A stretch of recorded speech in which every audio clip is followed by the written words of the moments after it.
Yeah, Prolog, because why not? Uh, let's get started. So this is just an introduction to Prolog. I am not a Prolog developer, so I could say a whole bunch of stuff here that is just entirely wrong. This is me playing around for a few weeks, a month or so, and having a lot of fun with it. But just be warned, if you take away any lessons from this, double check them first. So kind of the boring stuff first. So Prolog is very old in programming languages. It's not as old as Fortran, but it does have the same birthday as C. It's from 1972. It's governed by about 3 or 4 different ISO standards. I say sorta because the first ISO standard was just basically encoded what had already been done in the language. And then there's a few others since then that are trying to really properly govern the language, but it's too spread out. There's like 20 different implementations of this. And it's not like in C where you've got GCC and Clang and MSVC and these things that are almost identical, except for a few little things, but at least they're all following the ISO standard. In Prolog, no, it's a little bit more Wild West. There's the blurb about it on Wikipedia: logic programming language, artificial intelligence, blah, blah, blah. But what does that mean? What type of language is Prolog actually? At this point, I guess I'm supposed to show you Hello World, but I'm not gonna, because Hello World, printing something to screen, is just entirely the wrong way to show any of the special things about this language. There are several different types of programming that you're probably familiar with. There are things that you call functional, declarative, that could be the same thing as functional. Imperative and procedural are sort of the same thing, strongly typed, duck type, things like that. So this is the sort of the universe that I was used to when I started Prolog programming. I'm used to, this is the full range of things. Prolog is nothing like that at all. It really doesn't fit into any of those things.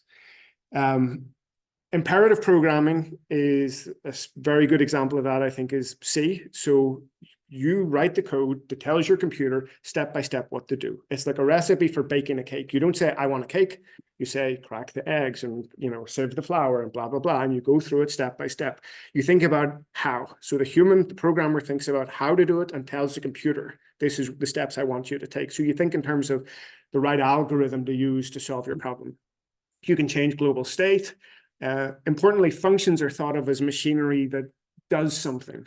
So this is a pretty terrible example, but I think it's a terrible example because it'll just compile away to nothing, because I'm not actually a good compiler will just see that this isn't being used and will just turn it into a new op.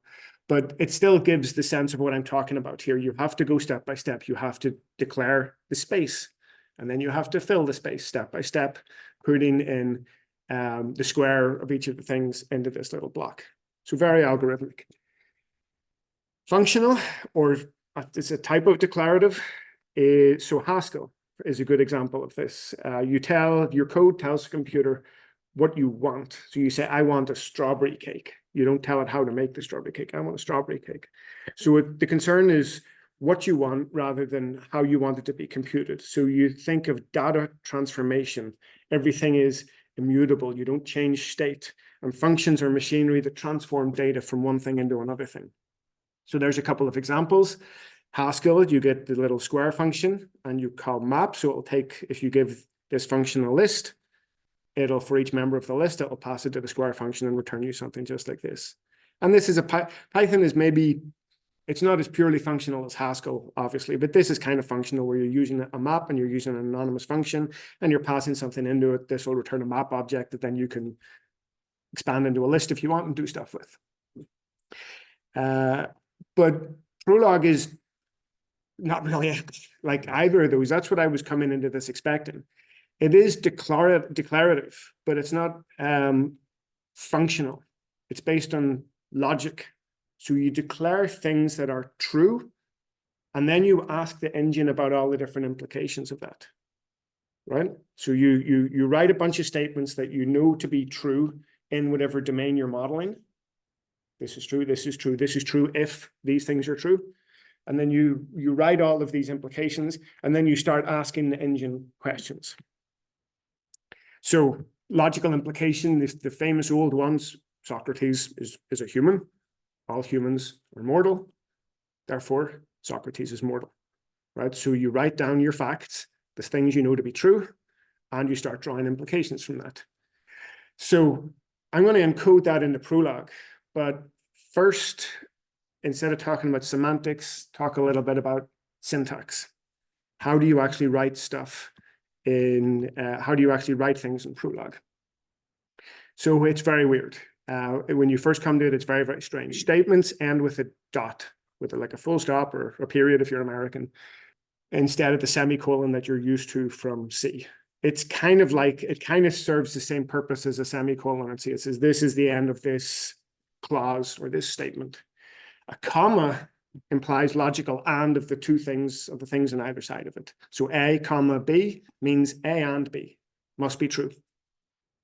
Semicolon is a logical or, but you'll see that that's used kind of rarely. It comes a lot in the output, not so much in the input that the programmer will write. Or tends to leave things in weird states in Prolog. So you write it a different way. And it feels really foreign. And the first time you're trying to write this and you're putting semicolons at the end of everything because you've just been writing in C or something, and you have to do the full stop or the period. It's very strange at first, but after a while, it starts to feel natural. You know, you end a sentence with a full stop. Okay, it's just like writing in English. Variables begin with a capital letter. So anything you write that has a capital letter, whether it be a single character or a bunch of characters, is now a variable. And it's declared just by using it. Comes into existence when you use it. You don't have to declare it or anything. You start using it, and there it is. Now it's a variable that you can make use of. I'll explain some of this later.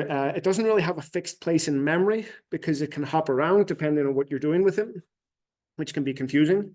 And it's got a very small scope. The scope is not, you don't really think of global scopes and stuff. You think of scopes within clauses. And you'll see examples of this later. Remember, Prolog is a very different way of computation from what you're used to.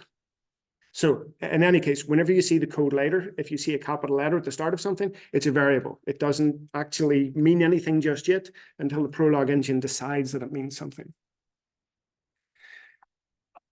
Floats, values. So floats are just C doubles. That's nice and easy. Integers can be huge. In some implementations, they're 32 or 64-bit, but in most implementations, they can use the stack. So that's an enormous number. That's a truly enormous number. It is limited, of course, because computers are just a computer. But integers can be absolutely huge. Lists, sort of obvious. I'm not sure if this way of writing lists makes sense to you, but you can write a head. You know, a head is just the first item. And then you write the bar and then the tail. And so the tail this tail could be a variable that stands for everything else. So this is the way you could start decomposing a list, that you can just take the first element, work on it, and pass the tail through to some recursive call. So then you can drill down until the list is empty. Atoms are extremely interesting. They are one of the most useful parts here. Their only property is that they exist. They exist or they don't. That's it. You can think of it as a string. So here, my atom with no quotes, if depending on how you've set up your Prolog config file, it could be the same thing as my atom in quotes. And you could call the equivalent of printf my atom, and it will just print my atom on the screen. So it could be the same thing as a string, but it's basically something that exists or doesn't. It's kind of like Erlang. I think Erlang and then Elixir stole this idea. You know, atoms. In Erlang and Elixir, they've got an okay atom and an error atom. And if the error atom exists, yep, something's gone wrong and your program needs to recover. If the okay atom exists, then everything's fine and your program should continue execution. Whereas this, almost everything's an atom, everything you deal with. Predicates. This is where the rubber hits the road in Prolog. You write predicates. So here I've got foo, which has two, they look like input variables. They're capital letters, right? So they are variables. So you refer to it as foo/2, and you could have a totally different predicate. It's not a function, a totally different predicate that just takes one thing, and it will be foo/1. And that's a different object. That's sort of part of the signature. It looks like a function call, but that will wildly mislead you. It's not a function call. You're not calling a function. You're not asking for a computation to be done. You're stating a truth. So this is a logical implication.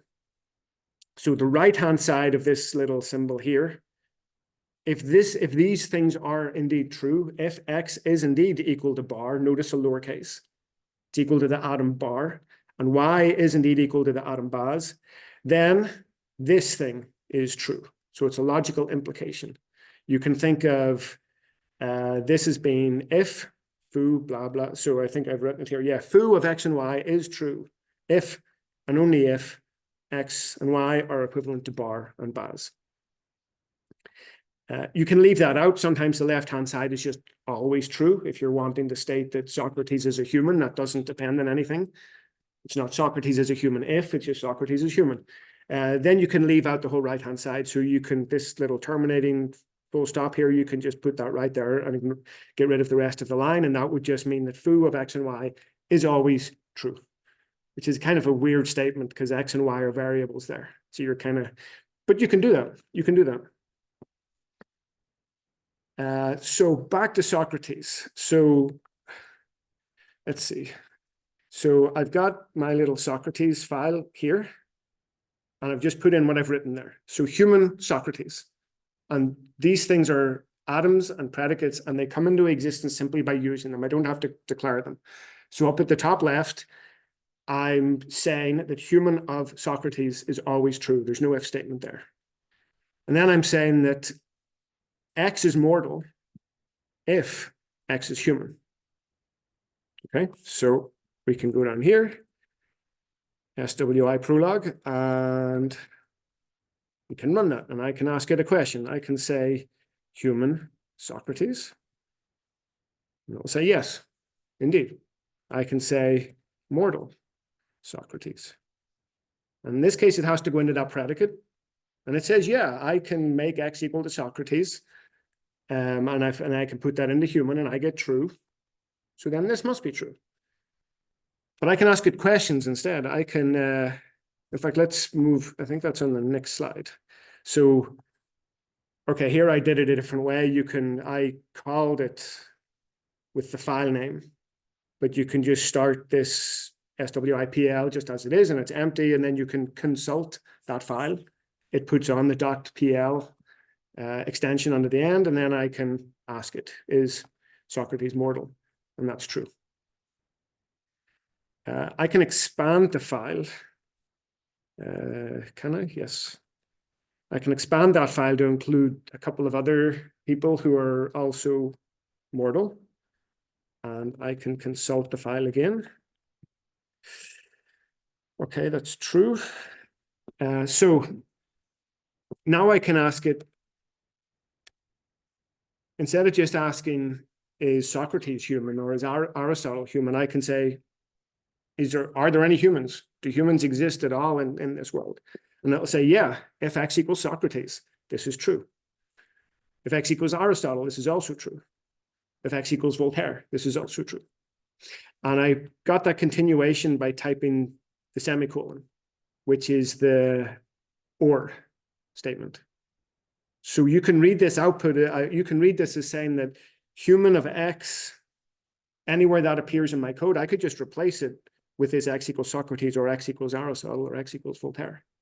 These things are semantically equivalent according to everything that Prolog knows. And the same thing with mortals. Yep. So it's implying these things. It's going through, it's a bit smarter than this, but you can think about it going through each of the possible values of X, about the atoms that it knows about, plugging them into the whole thing and seeing does the whole, it's actually trying to prove me wrong. And when it can't prove me wrong, it gives me back the examples that show that I'm right.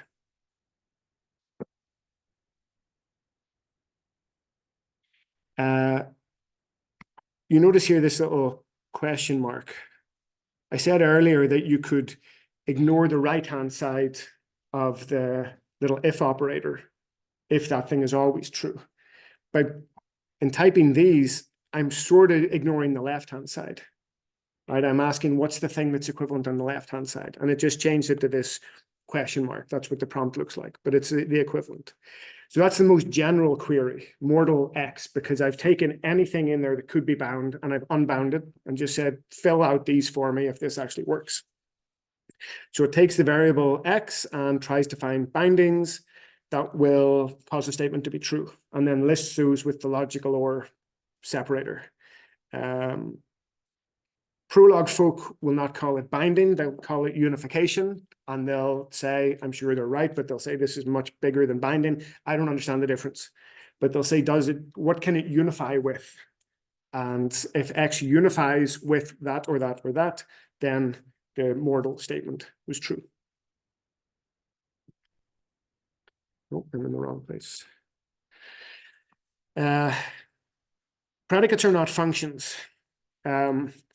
So if we imagine imagine a function in your favorite language. I've got a couple of examples there, Python and C, that would add those two numbers, X and Y. And this may be one way that you could write those functions. It's a couple of very trivial functions. Can we do the same thing in Prolog? So something's happened to my... So each of these computes the sum, and the truth of it is guaranteed by the maths of the programming language. You don't worry about truth when you're using C and Python. You just know it's true. You know that it's going to do the right thing if the processor is doing its job. Prolog doesn't do this. Prolog searches for ways to make the predicate true. So you have to give it a predicate that it can then search. So this is a predicate I could use. I could take add of X and Y and S, and I will say this is true if S equals X plus Y. Okay, and that seems a little painful. I wonder if I've got, yep. So I've got this written here. And I can go out of that and SWIPL of add. So I can start asking this questions. Add 2, 5, S. What is that? That is true if S equals 7. Okay, big deal. What have I done? I've rewritten an add function. But can your Python do this? Can your C do this? Right? Can I take the same function and do that? Now make that true. Yeah. Right? So it's going backwards.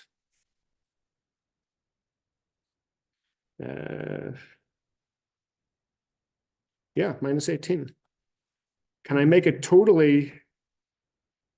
Okay, this one will be a little underwhelming, but it will say, that's true if X and Y equal 9.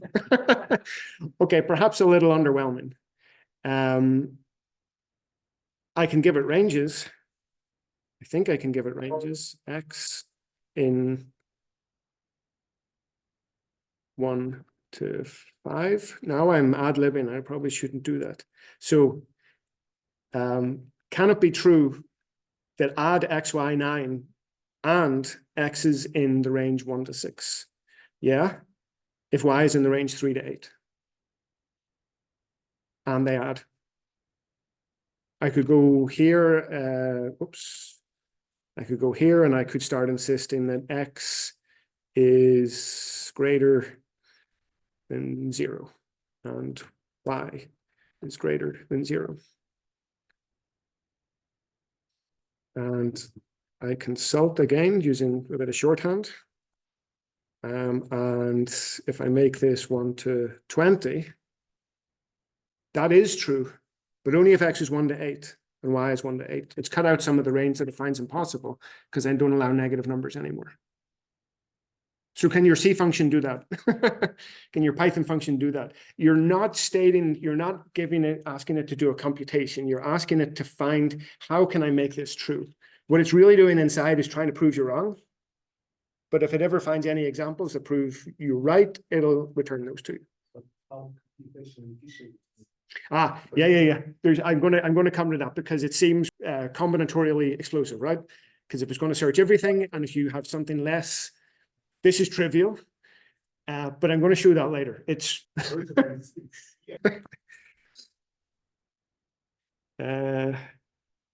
yeah, so I used a funny little hash equals.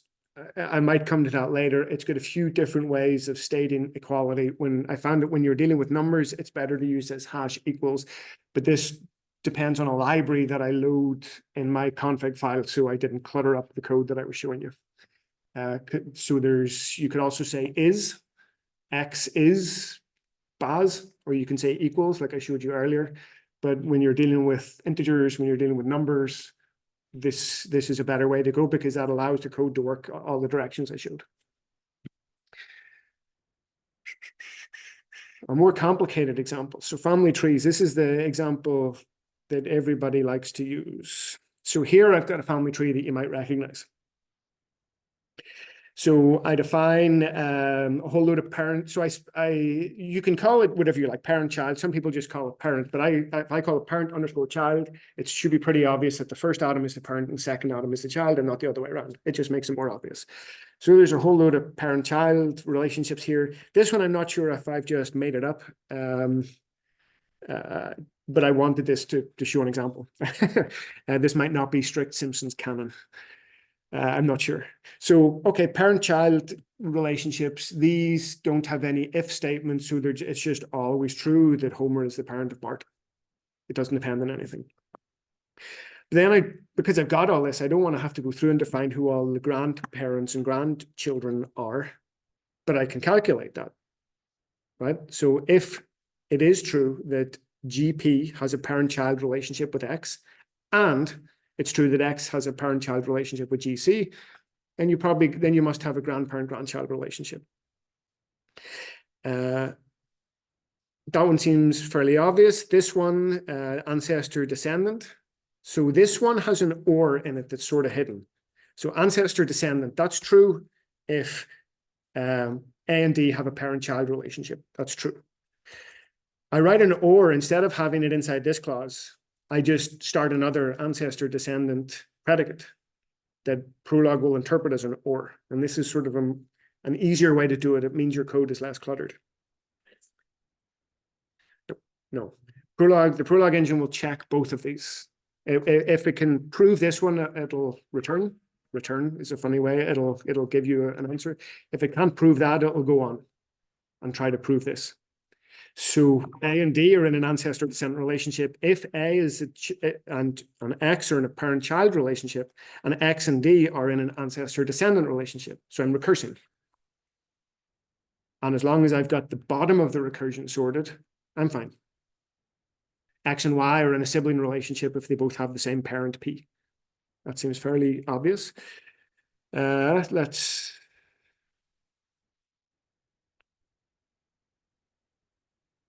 Okay, so let's ask questions. Come on, tab complete. Parent, child. Is there anybody that's the parent of Bart? Yeah, Homer or Marge. That makes sense. Is Grandpa Simpson? Oops, no capitals. The parent of anyone. Yeah, Homer and Herb. Okay. Grandparent, grandchild. Let's do just the most general query. So here, they're both capitals. So I'm just asking, are there any two atoms in there that have this relationship? Yeah, there's Homer and Bart Jr., Marge and Bart Jr., blah, blah, blah. And I can go through all these. You can't really see it. It's falling off that thing at the bottom of the screen. Can I move this? And it ends up with a false, which is always a bit confusing, but just one moment. You'll see here, it's listed everything that you would hope it would list. It hasn't duplicated anything. It's listed everything that you hope it would, that you hope it would. It gives a false at the end because somewhere in there, there's a so-called choice point where I think it's here, line 25, where it's found something that is true, and then it's trying to find the second thing that would be true. So it has found parent-child relationship for GP and for X. And then it's trying to find something else and it says no. And because anytime it says no, it'll try again and it'll try again, but now it's running out of things to try. So it just says no, the last one failed.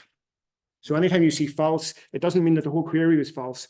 It means there was a choice point that you somehow haven't cleanly handled, and it couldn't find any further solutions to that. But it still found all of these other pairs. So in there, according to that definition, we should see siblings, right? We should see Bart and Lisa, Bart and Maggie, right? We should see those. What will we see? Bart is his own sibling. Okay, but that's true. That matches what I wrote in there, right? They both have the same parent. Bart and Lisa, Bart and Maggie. Lisa and Bart. Okay, I've got the ordering wrong. Okay, and Lisa's her own sibling. Let's keep going. Bart's his own sibling twice. Why is he his own sibling twice? Because he's got two parents. So it's found that it's true for Homer, and it's true also when P equals Homer, and it's true for when P equals Marge, right?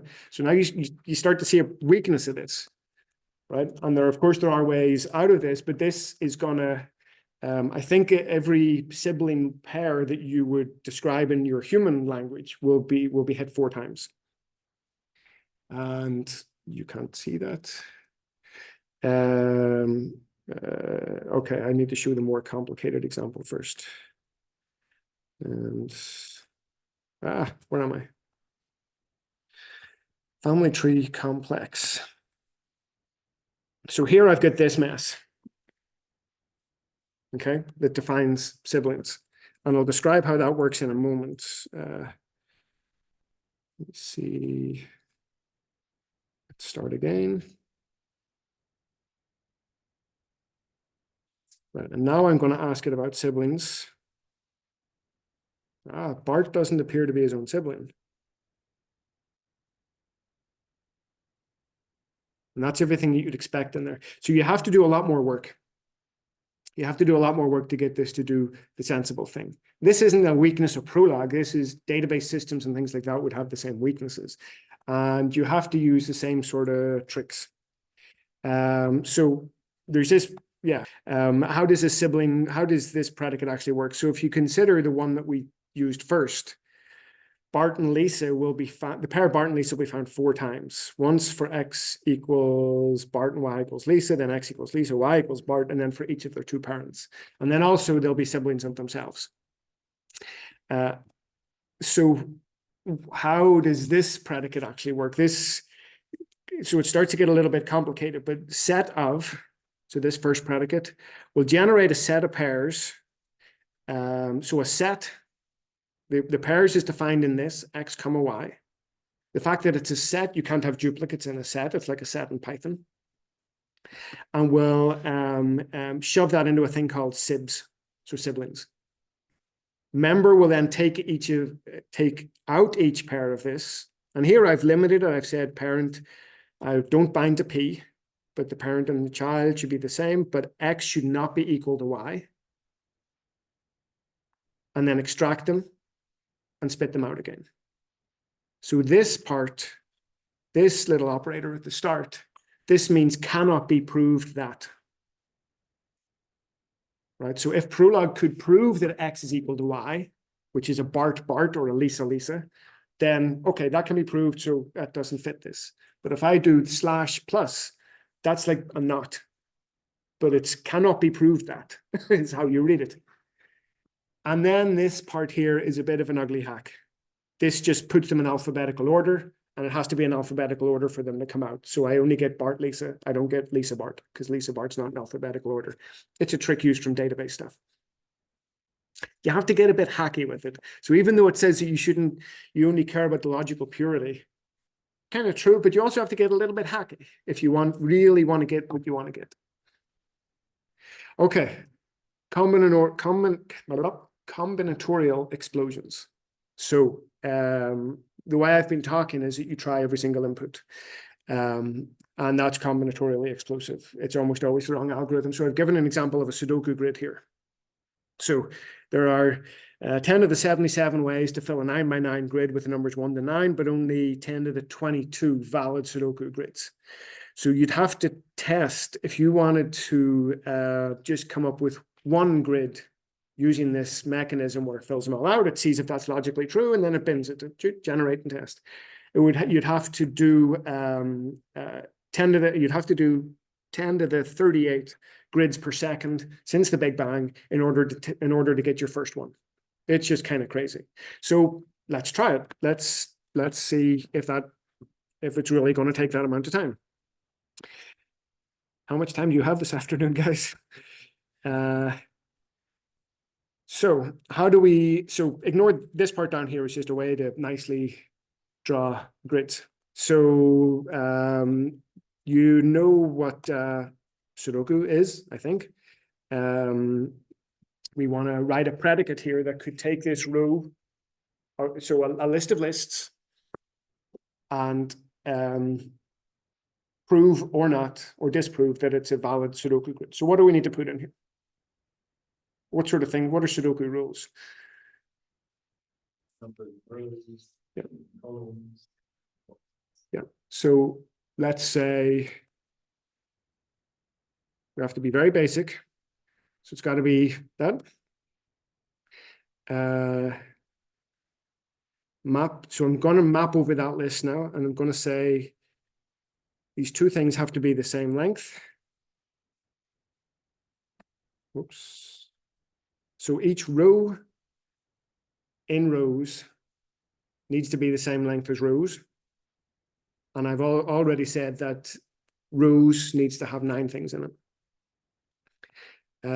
We're not just dealing with anything here, we're dealing with the numbers 1 to 9, right? So I can append the rows into values. And I can say values and you have to do plural because there's many of them. In wouldn't work because values is a list. So what have I got here? This is a 9 by 9 grid of values. And I wonder if I can already call this of Sudoku. So can I call main? I'm seeing the language I'm using, call. Okay. Yeah. Yeah. Okay. So it's kind of doing the right thing. Each of those is indeed a 9 by 9 grid. And I'm going to be here a while. Okay. So very good. Let's keep going. They have to be all different, right? And each row. So map list, all distinct.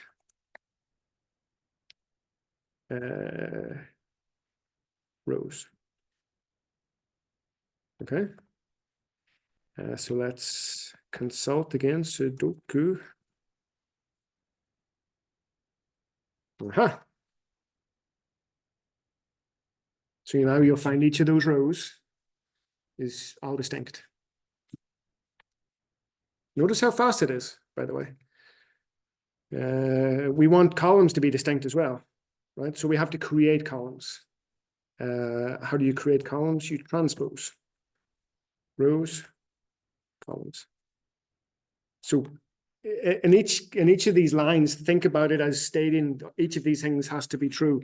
If it is indeed true that columns is the transpose of rows, and all the columns are distinct.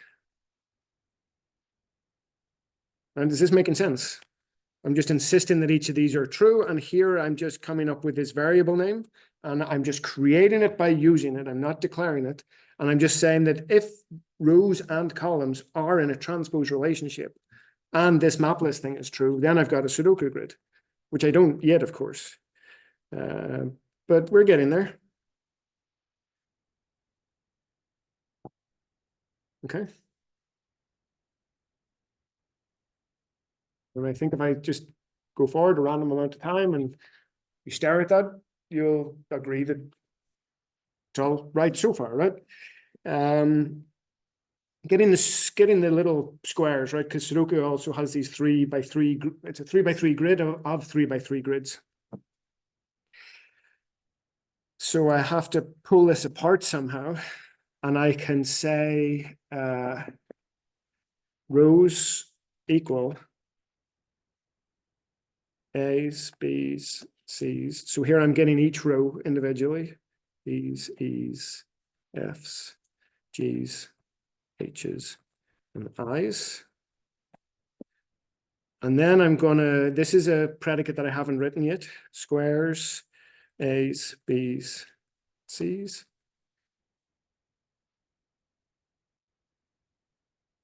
Squares, D's, E's, F's.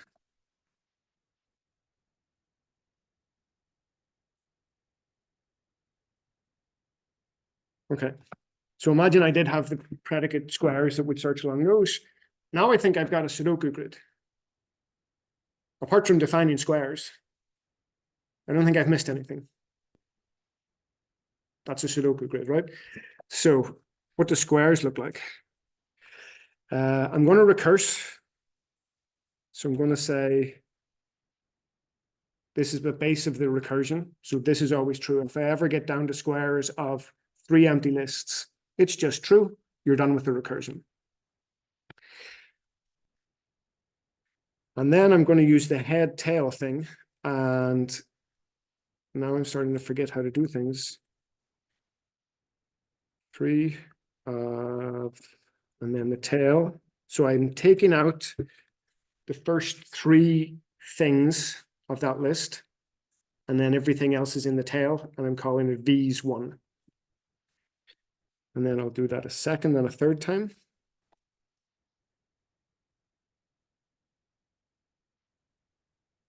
V's 2.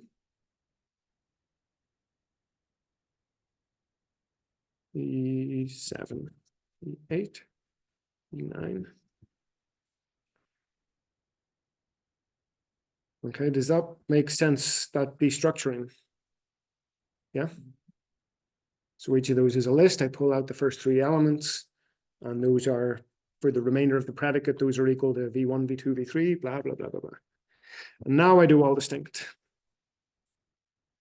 All distinct of V1.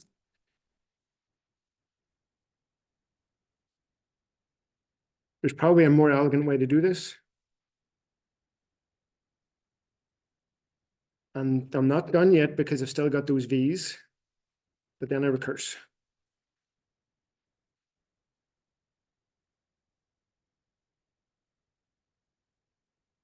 That make sense? Yeah. Because I know these are 9 by 9 because of what I'm using above. So I can pull out the first 3, check that they're all distinct, and then recurse on the remainder of the list until I get down to the bottom. Now I think I'm done, right? So age of the universe time, right? That's how long this takes. What's your bet here? Oops. Okay, are you counting? It's ridiculously fast, right? How many more do you want to generate? I'm just holding my finger down and it's generating, and I can move over. I checked this last night. I check top. And I don't see SWI, PL. There it is there. A few percent of the CPU. And each of those, if you stare at it, will be a valid Sudoku grid. I don't know if anybody wants to give me a grid to put in, but so this is, I'm using this main here, just gives it the, what did I call it earlier? The most general query, where it just gives rows like this. I could say rows equals, and then I could write out the whole thing. I think I can do it like this. If you understand that terminology, right? So this is list magic again. So the inner list starts with a 1 and then has anything after it. And then the rest of the list are just anything. So this is, I'll change it because all the grids I've produced so far have 1 at the top. I'll ask for 9 at the top. And now I'm asking for the Sudoku grids that start with 9.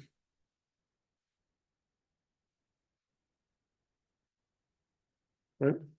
And I can give it, I can go online and find some basic or medium level Sudoku, random one online, and give it that, and just as fast as that, it will produce the query. Or I can give it something that I know doesn't work. I can put a second 9 in there in the same row, and I'll just go, no, there's no possible solutions to this, but it won't search them all. It won't search them all. It just knows. How does it know? How does it know? Let's, oops. Let's go back to this. Okay, so stupid. Yeah, I forgot about this. This is just the definition of Sudoku, but you already know that. Yeah, that last line is interesting, right? Let's go here. And it took, that's 17 lines.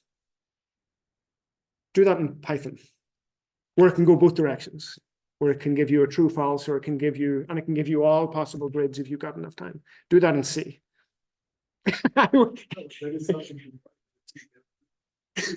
It's true. I'm not arguing that this is better than Python. I think one language being better than the other is normally a dumb conversation. It's for this particular problem. That blew my mind. Because I imagine writing that in Python, or imagine writing that in C or Rust. Yeah. So how can it be so fast? So it's not just doing logical stuff. It's also doing something called constraint programming. Constraint logical programming over a finite domain. And it's because I've got this thing hidden in a config file. So it's using this particular module. And that module makes available all distinct and ins. It also made available the hash equals 2 thing that we looked at earlier.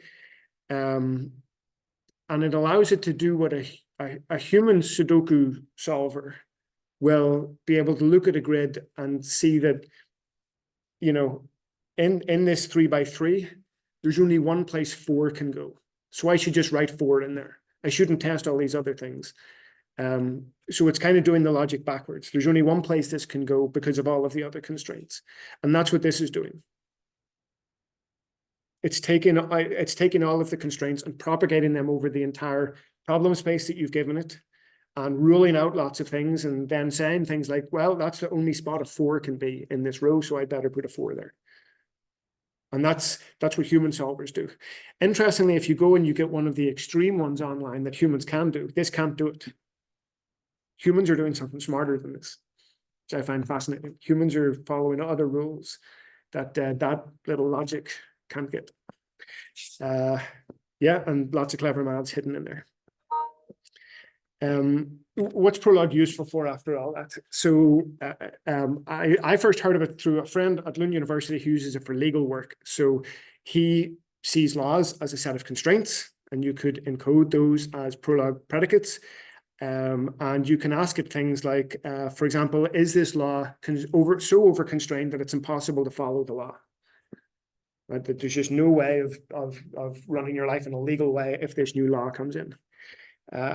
Scheduling, so the group schedule is governed by 2 things. There's a collective agreement and there's the group members' wishes.